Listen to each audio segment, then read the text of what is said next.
Hi, I'm Tim, welcome to our channel, and thanks for logging on. If you enjoy these videos, do me a favor and subscribe to our YouTube channel right here at Watchbox Reviews. I would really appreciate it, and I promise to update daily. If you love this watch, you could see it and you can purchase it on our website, thewatchbox.com. And today we're discussing the 2019 Omega Seamaster Diver 300 meter black ceramic, as you have not seen it before on this channel. With a factory NATO strap accessory, it does change the look of an already tactically inspired timepiece. All blacked out, the watch on the NATO strap appears to be in its natural element. It adds a little bit of height above the wrist, but also a tremendous amount of character. Let's talk about the fit. Now, on my 16 centimeter circumference wrist, the watch is featherlight, a combination of black ceramic and titanium metal hardware. It feels like perhaps a 39 or 40 millimeter round watch. The NATO strap effectively it weighs nothing, so it adds, I would even say, less mass to the watch than the rubber strap does. The timepiece is thicker on the wrist, however. There are two different ways you can measure this watch. 14.5 millimeters thick, that's the case, but with the extra height created by the strap, it is 17.5 millimeters over the wrist. The timepiece, as ever, 43.5 millimeters in diameter, and from lug to lug, 51.4 millimeters across the wrist, with a 21 millimeter spacing between the lugs, and that is the size of the NATO strap. I'm going to take the NATO strap off now and show you some of the finer details of what might be the finest NATO strap in the world. Omega sweats these details, even giving you metal hardware branded with the Omega logo. Now you can see that there's sort of a tactical subdued stripe pattern here with gray and black, either that or state issue. You'll also appreciate the fact that there is an abundance of metal hardware that allows this NATO to function like a conventional strap, as there is a simple pin buckle, and then you can see there are perforations for the pin buckle. You don't have the gooseneck crimping system that you normally encounter on a NATO strap, so this is just like buckling a conventional strap on the wrist. It works the same way as the rubber strap that you might buy with this watch. I'm going to remove the strap now so that you can see to good advantage the case back of the watch. After all, the NATO strap does obscure what many of us find to be the most intriguing single component of the watch.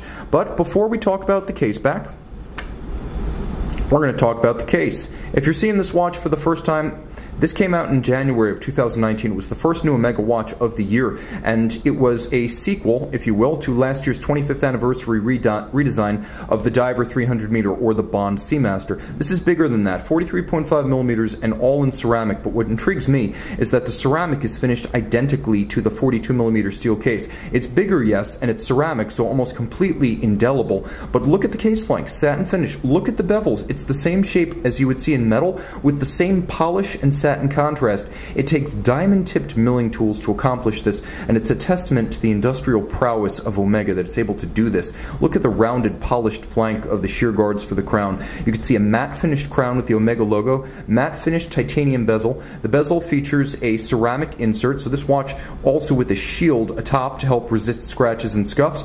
All of the white that you see inside the bezel is actually a cold fill enamel, so cold enamel inlays for the indices as well as the numerals. There's a luminescent pearl in the bezel. Let's hear the bezel right up against the microphone. The action is excellent. It feels good. It sounds good. The only shortcoming is that it's a relatively shallow knurling, so you're going to want to set this before your hands become wet. Line up that luminescent pearl with the James Bond style skeleton minute hand, and you can see you have a 0 to 60 minute count up timer. I actually find a dive bezel easier to read than a chronograph, plus you don't have the downstream maintenance costs of the chronograph, plus chronographs generally just give you a 30-minute register anyway. What if you want to time 55 minutes? Advantage dive watch.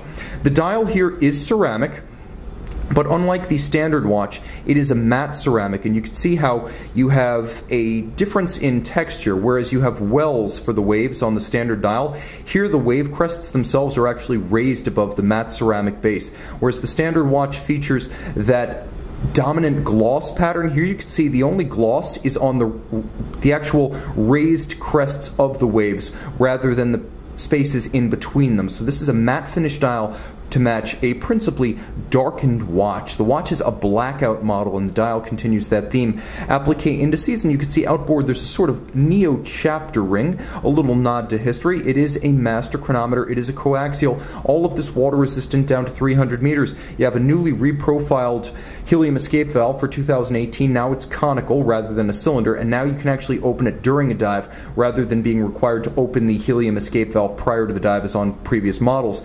What's the NIAD lock? Well, the naiad lock just means that the case back always aligns the same way top to bottom every time you install it, so it never looks cockeyed and crooked. Omega exclusive coaxial Matos chronometer standard, 8806, 35 joules automatic winding, 55-hour power reserve. It's shock resistant thanks to a full balance bridge and a free sprung index, anti-magnetic thanks to a silicon hairspring. It has the George Daniels envisioned coaxial escapement system in its latest tri-level iteration, so very, very accurate, also very, very tough. Finally, it's a Matos chronometer, which means it's tested in 6 positions, not the COSC's 5, and it's tested as a fully assembled watch, not the COSC's bare movement test. Also tested anti-magnetism, winding efficiency, power reserve, and water resistance. The Matos standard, a complete test of the final assembled watch. You can see this Diver 300 meter and make it yours on the watch box. The Diver 300 meter by night, other features, differential lume. The rest of the dial is different from the bezel pearl and the minute hand for easy reading. 25,200 vibration per hour coaxial specific beat rate and hacking or stop seconds, all in the Diver 300 black ceramic.